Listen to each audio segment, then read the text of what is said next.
তো মুসলমান বলে ওকে যাকে দেখলে মানুষ আকৃষ্ট হয়, ইসলামে ঢুকতে পাগল হয়, আর না মুসলমান। মুসলমান কোনো শব্দের নাম না। মুসলমান তো ওকে যাকে দেখলে মানুষ ইসলামে ঢুকতে পাগল হয়। যেমন দেখা পিছ পিছ ঘুরতেছে, পিছ পিছ, আপনারা বুঝবেন না, যাদেরকে বুঝাইতেছি ওরা বুঝবে। দেখাই পিছ পিছ ঘুরতেছে, কোন সুযোগে একটু বলতে পারে কিনা আই ডট ডট ইউ। আবার 14 তারিখে একটা ফুলও হাতে ধরায় দিতে পারি কিনা দেখি। কি দেখা? কি দেখছে? রূপ দেখছে, ঠিক না? রূপ দেখেই তো যুবকরা বসতেছে, কিন্তু ওকে মজা লাগতেছে, রূপ দেখেই তো। মুসলমান হলো যাকে দেখা আল্লাহ দেখাই মানুষ ইসলামে ঢুকতে চায়, ওকে বলে মুসলমান। মুসলমান কোনো শব্দের নাম না। ইসলাম একটা রাজপ্রাসাদের নাম। যেরকম দুনিয়ায় কিছু ঘর আছে যেগুলা নেটের ভিতরে সবচেয়ে বেশি ভাইরাল, সৌন্দর্যের দিক দিয়া, ডিজাইনের দিক দিয়া, সাজগোজের দিক দিয়া, আছে না এরকম কিছু ঘর, প্রাসাদ আছে না? ইসলাম একটা রাজপ্রাসাদের নাম, যেটা যে দেখবে সেই এটার ভিতরে ঢুকতে পাগল হবে। শুধু শুধু কোরআন বলে না ইয়াদখুলুনা ফি দীনিল্লাহি আফওয়াজা, যে একবার দেখবে ও ঢুকতে পাগল হবে। ইসলাম একটা রাজপ্রাসাদের নাম। এরকম একটা প্রাসাদ যেটা ডিজাইন একমাত্র আল্লাহ করছেন। ইসলামের ডিজাইন কে করছে? ডিজাইনার কে? না অন্য কেউ? আর্কিটেকচার কে? আল্লাহ। ইসলাম এটার নাম। মুসলমান ওই ব্যক্তি যাকে দেখলে মানুষ ইসলামে ঢুকতে চায়। আরেকটা শব্দ বলি, যাকে দেখলে আল্লাহ মনে হয়। যাকে দেখলে কি? আল্লাহর কথা, আল্লাহর কথা। মুসলমান ও আপনারা হয়তো শুনছেন এটা, যে যাকে দেখলে আল্লাহর কথা স্মরণ হয় সে আল্লাহওয়ালা। এটা শুনছেন না? হ্যাঁ, আল্লাহওয়ালা তো মুসলমানই হয় না, অন্য কেউ হয়? অন্য কেউ হয়? কে হয়? আমারটা অসুবিধা কি? মুসলমান ও যারে দেখলে আল্লাহ স্মরণ হয়, যে লোকটা এরকম, এর আল্লাহ জানি কিরকম। ইসলাম একটা শব্দের নাম না। এই জন্য মেরে আবারও বলতেছি, কিন্তু কথা এখনো শুরু হয় নাই, একটু পরে শুরু হবে। আদাব পুরা করে শুনবো তো ভিতরে ক্রিয়া হবে, শরীরে রং ছড়াবে।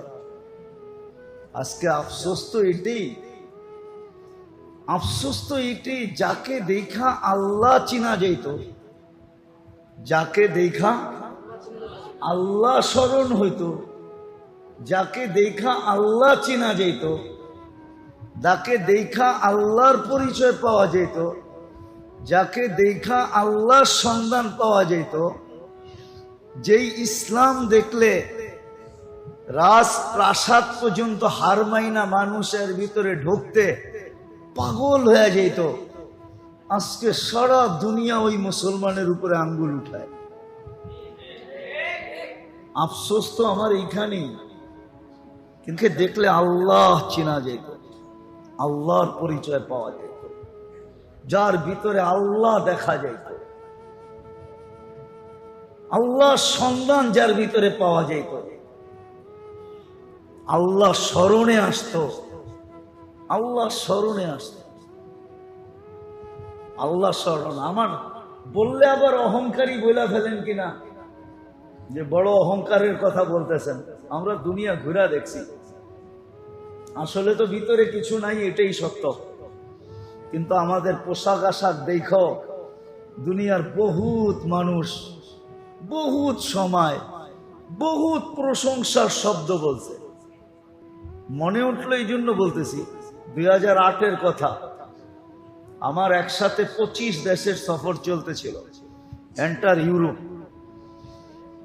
তো আমি স্পেনে ছিলাম, জামাত ছিল আমাদের সাথে, আজি আব্দুল ওয়াহাব সাহেব রহমতুল্লাহ আলাইহির সাথে সফর চলতেছিল।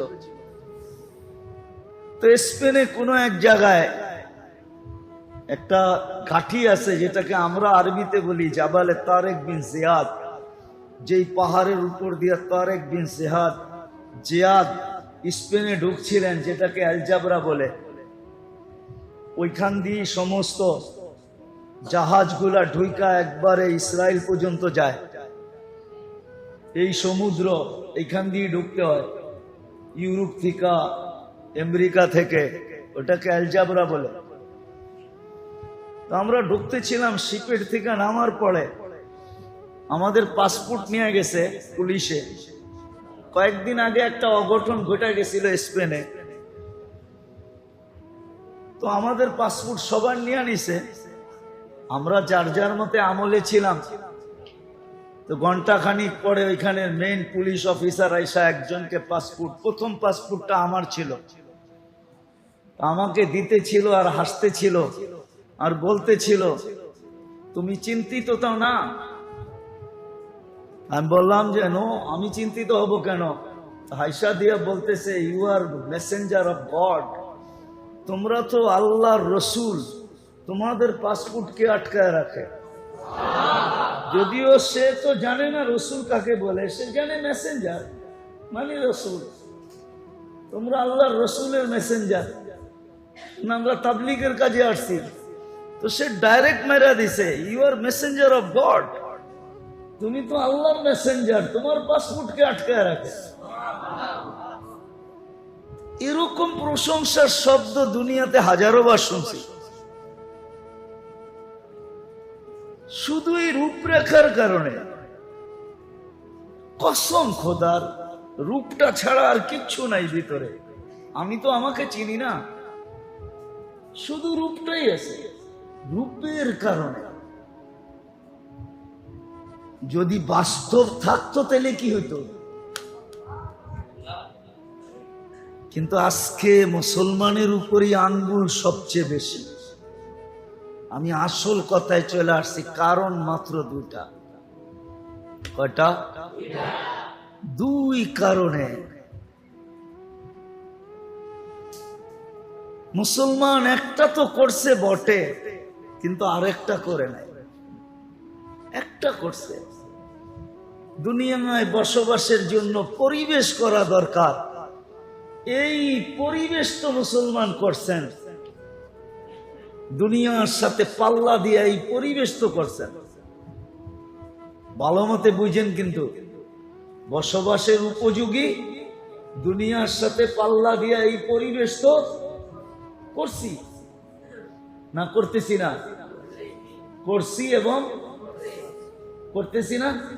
হ্যাঁ হ্যাঁ, নাহলে আপনাকে রূপগঞ্জের অর্ধেকের বেশি বরাট হইল কেমনে? ঠিক না? বসবাসের জন্যই তো পরিবেশ করতেছি, ঠিক না? না মনে হয় বোঝেন নাই? কেউ আবার রাগ হয়ে গেলেন নাকি? রাগ হয়ে গেলেন? আজ থেকে 50 বছর আগে রূপগঞ্জের চিত্র কি ছিল? অরিজিনাল বাসিন্দারা বলতে পারবো এখানে চিত্র কি ছিল। বর্ষার চিত্র কি আর নন বর্ষার চিত্র কি, ঠিক না? দুটোই তো চিত্র হইতো। 6 মাস এক চিত্র, 6 মাস আরেক চিত্র, ঠিক না?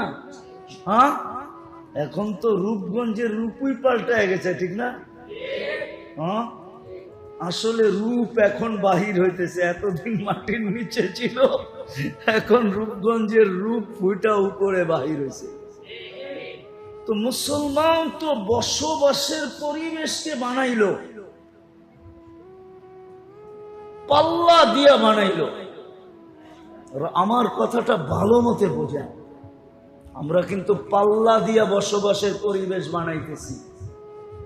একসে এক ঘর সুন্দর, একসে এক ফার্নিচার সুন্দর, একসে এক আসবাবপত্র সুন্দর, একসে এক কোয়ালিটি ভাই কাপড় চোপড়, খাওয়া লওয়া। কোন গ্রাম আছে যেই গ্রামে ফাস্টফুড না পাওয়া যায়? কোন গ্রাম আছে যেই গ্রামে চাইনিজ না পাওয়া যায়? কোন গ্রাম আছে যেখানে দামি স্বামী জিনিস না পাওয়া যায়? সব পাওয়া যাইতেছে, ঠিক না? সব মিলতেছে, সব পাওয়া যাইতেছে, সব মিলতেছে, সব পাওয়া যাইতেছে। এটা তো পাল্লা দিয়া করতেছি। কিন্তু আফসোস, মুসলমান আরেকটা জিনিস করেন নাই। বলতেছি, যদি আরেকটা জিনিস করত, আমি এই পরিবেশের বিরুদ্ধে না। আপনি ভাববেন যে আমি বুঝি পরিবেশের বিরুদ্ধে বলবো। না না না, মুসলমান থাকার জন্য বসবাসের পরিবেশ তো পাল্লা দিয়ে বানাইতেছে, এতে কোনো নিষিদ্ধ না। সম্পদ দিছে, অর্থ দিছে, বানাইতে পারে, কিন্তু আরেকটা পরিবেশ মুসলমানের করা দরকার ছিল। আজকে ওই পরিবেশ না থাকার কারণে যাদেরকে দেখা দুনিয়া আল্লাহ চিনত, আল্লাহ যাদেরকে দেখা দুনিয়া আল্লাহ ঢুকতে থাকতো, কর্ম দেখা কর্ম, যাদের ছোট ছোট কর্ম দেখা, ছোট ছোট কর্ম। কি একটা কাহিনী মনে উঠলো, এই জন্য বলতেছি। আগে আমাদের দেশে রেসকোর্স ছিল, ঘোড়ার দৌড় হতো। কোথায় হতো এটা জানেন? ময়দানটা কোনটা? রবনা পার্কের অপোজিটে যেটা, ওটা ছিল রেসকোর্স ময়দান, সরোয়ার্দি। ওইখানে উনি বন্ধ করছে এটা। আগের যুগে ঘোড়া দৌড় হইতো। তো মিশর যখন স্বাধীন হয়, তো আমর ইবনুল আস রাদিয়াল্লাহু তাআলা আনহু সেনাপতি ছিলেন। তো ঘোড়ার দৌড় চলতেছিল। আমর ইবনুল আস রাদিয়াল্লাহু তাআলা আনহু মাত্র স্বাধীন হয়েছে। নতুন নতুন স্বাধীন হলে তো কিছু এলোমেলো থাকেই, ঠিক না? যারা স্বাধীন করে এদের ভিতরেও বাপ থাকে, যারা পরস্ত হয় ওদের মধ্যেও একটা ভয় থাকে, ঠিক না? তো মাত্র কয়েকদিন স্বাধীন হয়েছে, তো ঘোড় দৌড় চলতেছে। আমর ইবনুল আস রাদিয়াল্লাহু তাআলা আনহুর ছেলে এই ঘোড়ার দৌড়ের ভিতরে অংশ নিছে। তো এক ইহুদির ঘোড়া ওনার ঘোড়ার আগে দিয়া যাইতেছিল। আমর ইবনুল আস রাদিয়াল্লাহু তাআলা আনহুর ছেলে ইহুদির পিঠে ছড়ি দিয়া একটা আঘাত করে দিছে। ঘোড়া দৌড়ানোর লেগে একটা ছড়ি থাকে না, লাঠির মাথায় একটা সুতা বাঁধার মতো একটা গুঠলিয়ালা, ওটা দিয়ে পিঠে টাচ করে দিছে। যে কালকে স্বাধীন হইল, আমি গভর্নরের ছেলে, সেনা প্রধানের ছেলে, তুই নাচি না আমার ঘোড়ার পাশ দিয়ে এইভাবে দৌড়ে যাইতেছস, একটু সমীহা করার তো দরকার ছিল তোর। ইহুদির এই আচরণ ভালো লাগে না। ও সিধা মদিনায় আসছে, আয়েশা ওমর রাদিয়াল্লাহু তাআলা আনহুর কাছে অভিযোগ করে দিছে যে আমিও তো একজন প্রতিযোগী ছিলাম। প্রতিযোগী, সেও প্রতিযোগী, আমিও প্রতিযোগী। প্রতিযোগিতার ভিতরে আমাকে বেইজ্জত করা ঠিক হয় নাই। আমি এটার বিচার চাই, আমি এটার বিচার চাই। ওমর রাদিয়াল্লাহু তাআলা আনহু চিঠি লিখছেন আমর ইবনে আস রাদিয়াল্লাহু তাআলা আনহুকে, যে তুমিও আসবা, ছেলেকেও নিয়ে আসবা। তো চিঠি পায়া উনি বুঝা ফেলছেন যে কাহিনী মনে হয় কিছু ঘটে গেছে, নাইলে এরকম ডাকা কেন ডাকবে। তো আয়েশা যখন দরবারে ঢুকতেছেন, উনি চিনে নাই, ছেলে চিনা ফেলছে, এটা তো ওই ইহুদি দাঁড়ায় আছে, মনে হয় ওই কিছু অভিযোগ করে দিছেন। তো ঢুকার পরে বলছে ইহুদিকে, বলো তোমার অভিযোগ কি? তো অভিযোগ বলার পরে সিদ্ধান্ত শুনাইতেছেন, অযরিবহু কামা যারাবাকা, তোরে যেরকম মারছে এরকম মার, দরবারের মধ্যে মার। অখযুলহু কামা খাযালাকা, তোরে যেরকম বেইজ্জত করছে মদিনাবাসী সব সামনে, কারণ ওইখানে তো দরবার মানে মসজিদে নববীর বারিন্দায় হতো, পুরা মদিনা জমা, যেরকম বেইজ্জত করছে এরকম কর। তো ইহুদি মুস্কি হাসি দিয়া বলতেছে, না মারবো না, বেইজ্জত করব।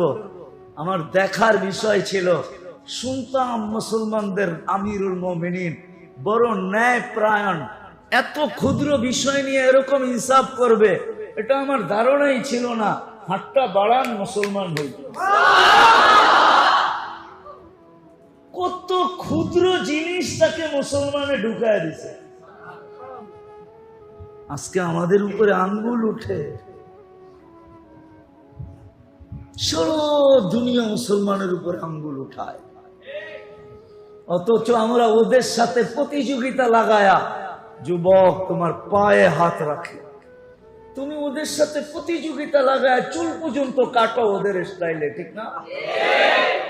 কাপড় পর্যন্ত পরো ওদের স্টাইলে, ঠিক না? বিয়ে শাদী সব ওদের স্টাইলে, ঠিক না? তারপরে তো আমাদের উপরে আঙ্গুল সারাদিন উঠায় না, উঠায় না? বলেন